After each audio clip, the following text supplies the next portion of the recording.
Hello and welcome to Louise Singleton Creations.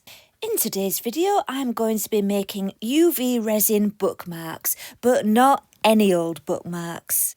Let's Resin have very kindly sent me one of their new releases, which is a set of metal bookmark frames. They're kind of like jewellery bezels but in the shape of bookmarks, and they had me intrigued as soon as I saw them. So if you're also interested in seeing how these will turn out, stay tuned and enjoy the video.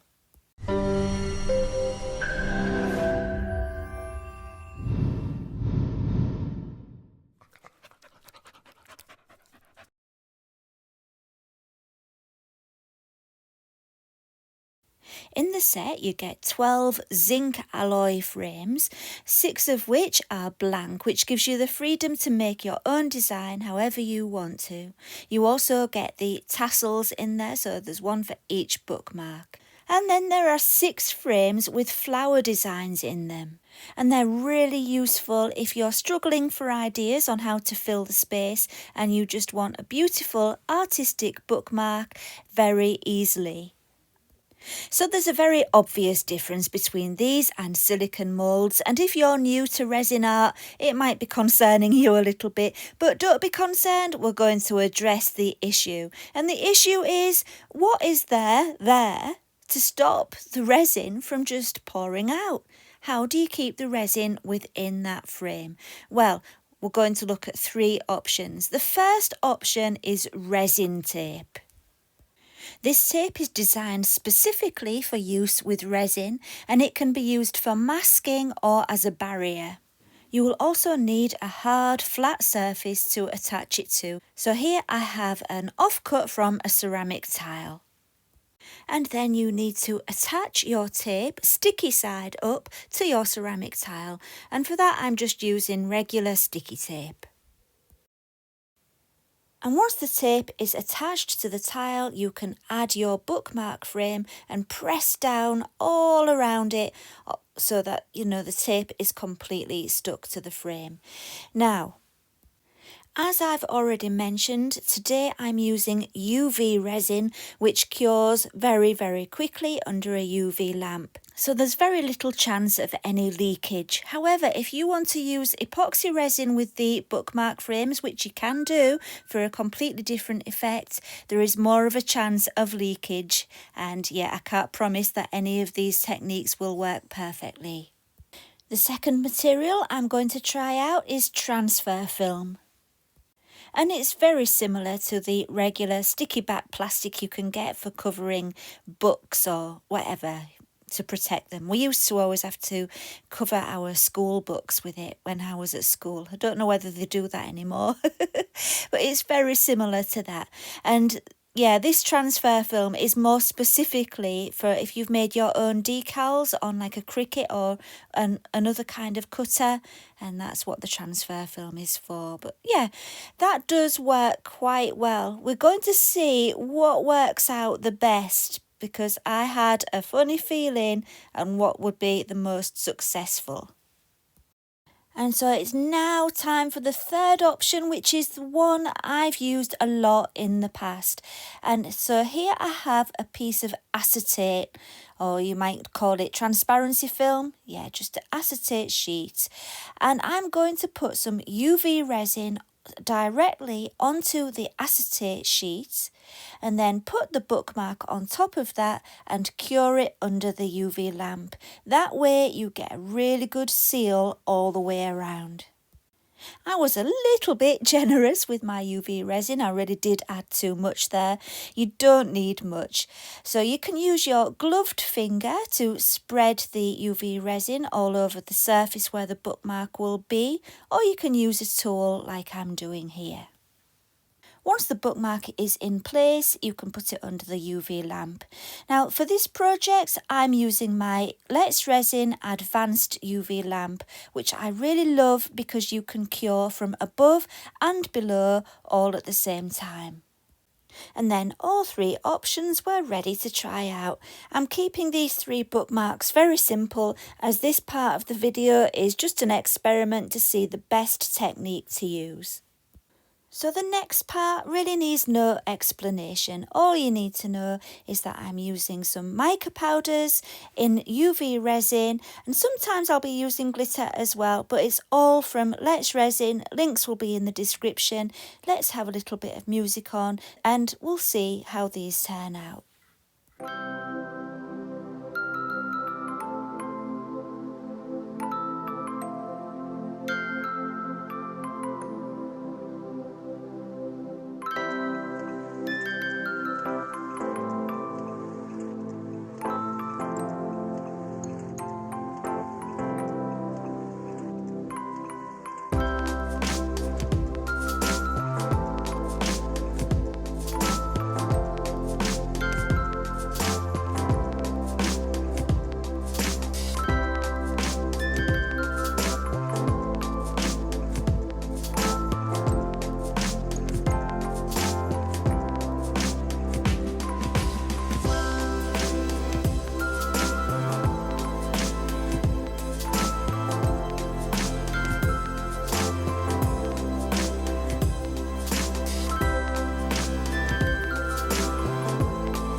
Okay then, so that's 3 simple bookmarks made and I think they turned out lovely. Let's see how the 3 different backing options worked out. So this one is the resin tape and I was struggling. As you can probably tell, I was really struggling to peel it off. It was not coming off easily at all. And yeah, let's see how it looks when the tape does actually come off. Okay, so I tried to hold it up to the light so you could have a look, and it was far from perfect. In fact, I was very disappointed. A lot of bits of the tape had bonded to the UV resin, and yeah, just lots of stickiness. It did not work well at all. I did manage to get it all off by rubbing it with isopropyl alcohol and a microfiber cloth, but yeah, I definitely would not recommend that one, and I was glad that I tried it out so that I could learn that and save you doing it yourself. And now onto the one with the transfer film. Well, the film came off a lot more easily, and I didn't spend much time showing you the back for some reason. But what I can say is that the finish on the back was quite, oh, there it is, look. It's quite matte, it's not shiny, but it did work well. And now we're on to the UV resin and acetate method. Let's see how this comes off.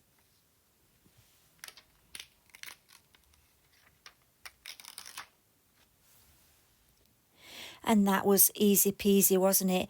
And you can see I'm just taking off some excess bits of UV resin that were attached to the outside edge. It's very thin and easy to just tear off by hand, but if there is any that's got a little bit thicker and it's being stubborn, all you need to do is get a nail file or a knife and just, slice that off or file it off, and it's very, very simple. The UV resin and acetate is by far my favourite method. So now we've looked at different ways of doing it, let's get a little bit more adventurous with our bookmarks. So my plan for my next bookmark, or bookmarks if they went well, was to use this stained glass design which I found on Creative Fabrica, and I printed it out onto acetate, the same acetate that you saw me using before, but it was using a laser printer. This will only work, I believe, with a laser printer, not an inkjet printer. That won't work, I don't think. But anyway, yeah, I printed it on my laser printer onto acetate, and then the idea was to add the UV resin, cure it, and then when you take it off, and this one that I'm showing you now is just an example to show you what the idea was, it takes the image with it. So that was the plan. So here's the one I decided on, and I cut it out. I did actually take a spare piece of acetate to put underneath it to protect my acrylic panel, which is part of the UV lamp. Didn't want to get UV resin on there, so yeah, there it is. I'm just protecting it. The reason I'm protecting it with the acetate rather than just a piece of paper is because it's see-through, and obviously I want it to be able to cure from both sides, and that obviously will allow that to happen. And then I just secured it down with some sticky tape to make sure it stayed in the same position, and I did exactly what I did before. I added the UV resin and the frame, and you've seen all of that already, so I'm speeding through it. So I left it under the lamp to cure for about 2 minutes, and when I peeled it off, I've got to say I was quite disappointed. I'd been quite excited, and it very quickly turned to disappointment because I started to realise that it wasn't stuck all the way to the edges where the frame, there was like all around where the frame is, it was just not sticking to the, the image and the UV resin weren't sticking together. So yeah, I don't know if you can see it, it's just around the edges, but anyway, it's not bad. It was passable. It kind of had that distressed look, like it was meant to look like that, but I think it needs some I need to work on it. I do believe it will work. I've got a feeling what the problem was I didn't leave it under the lamp for long enough. I'm thinking maybe 5 minutes or even longer, just to see if leaving it on longer will make sure all the image, transfers onto the UV resin. But if I can get it to work, I think that this could be awesome, because you could print out photographs or, anything you want, and it's so easy to transfer it, if it works, of course. If you work out exactly how long. And yeah, I will have another go, and if I manage it, I'll do a video and show you it working. And we're out of frame now, so there's no point dwelling on this one. However, I better just show you what I did to the back of it, because I forgot about that for a moment. I added some UV resin to the back, and then I made sure it was nicely spread out so it covered every last little bit of the back. And yeah, you look at it from all angles to make sure you haven't missed any. Sometimes it's hard to see if you've missed a bit.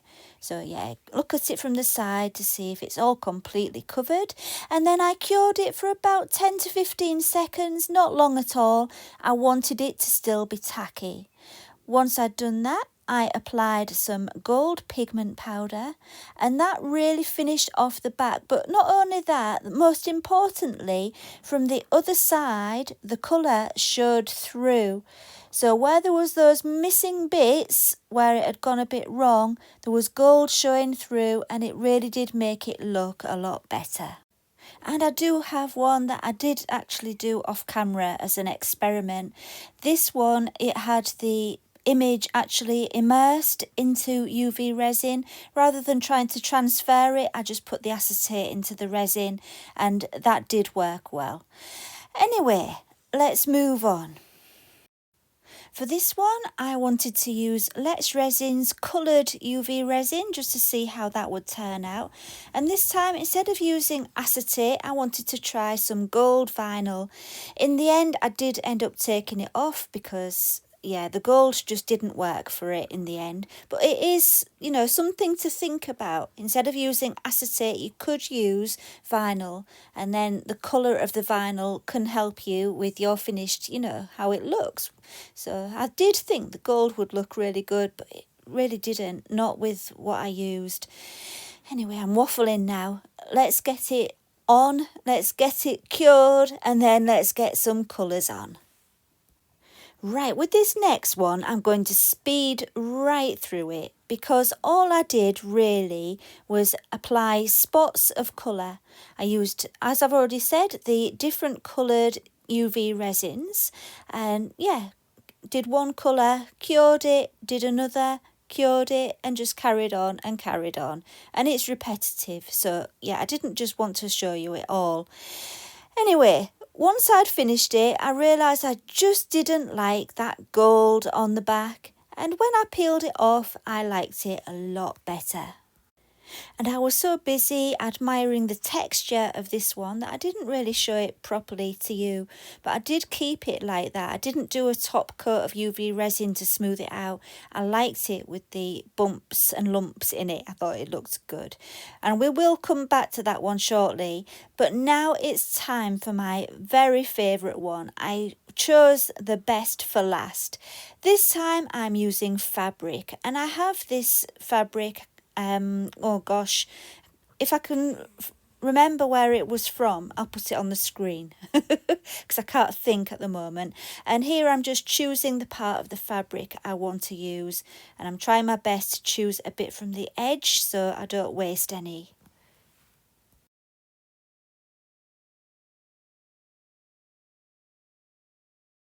Once I'd selected my desired piece of fabric, I cut it out and covered it in UV resin. It's all just the same thing again and again, really. You've seen all this before. It's just the same. I have got it on acetate again to protect the acrylic sheet that's under it. And then it will go under the UV lamp with the frame on, of course, just like before.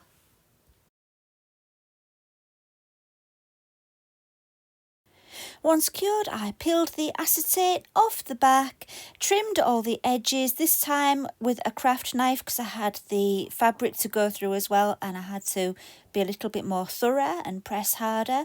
But once I'd got all the edges off, it was time to carefully add the coloured UV resin into the flower detail. I went with white and green for the flower this time. Actually, it's not white, it's called seashell. And it's the mica powders again from Let's Resin. And yeah, just carefully filling that in. And then with my leftover UV resin, I finished off the one that I was doing before. You will see close-ups of them all very shortly, but let's just finish this one off.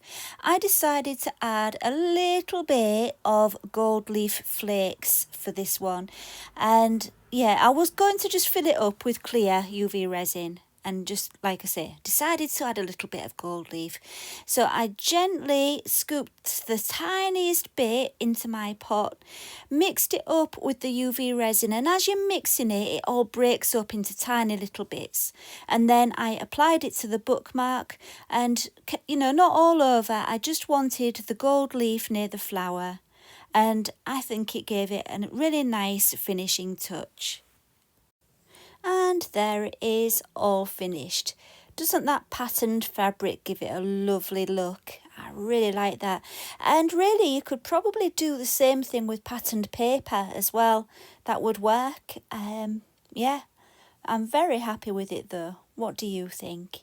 So let's have a look at all of them together. So looking back at them all, yeah, I realise I actually covered quite a few different techniques, didn't I? So yeah, we got a lot of bookmarks into one video. And the thing is, when you go adventurous, like I like to do, sometimes things go wrong. It's going to happen. But I think the trick is, don't be afraid of things going wrong, because if you don't take risks, you never get any interesting or exciting results, do you? Everything becomes boring. Take some risks and hope for the best. That's what I say. Now we've reached the end of another video, and I had a lot of fun. I hope you enjoyed watching it. If you did, please do give it a thumbs up and subscribe if you would like to.